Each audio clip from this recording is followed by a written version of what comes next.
असं आहे की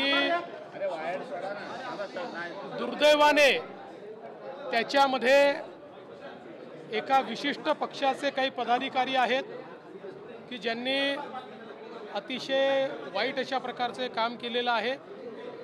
पोलिसांनी गुन्हा दाखल केलेला आहे, काहींना अटक केलेली आहे, इतरांना अटक केली जाईल। पण अशा प्रकारे छेडखानी करणं सार्वजनिक ठिकाणी, अशा प्रकारे त्यांना त्रास देणं हे अतिशय चुकीचं आहे आणि कुठल्याही परिस्थितीत अशा लोकांना त्या ठिकाणी माफी देता कामा नये, त्याच्यावर अतिशय कडक कारवाई होईल।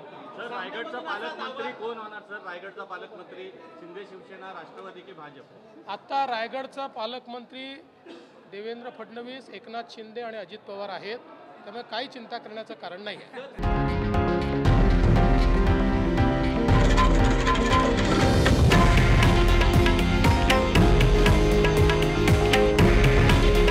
हे आहे देशातील नंबर 1 न्यूज नेटवर्क आणि आपण पाहत आहात TV9 मराठी। काळजी तुमची, हित महाराष्ट्राचं।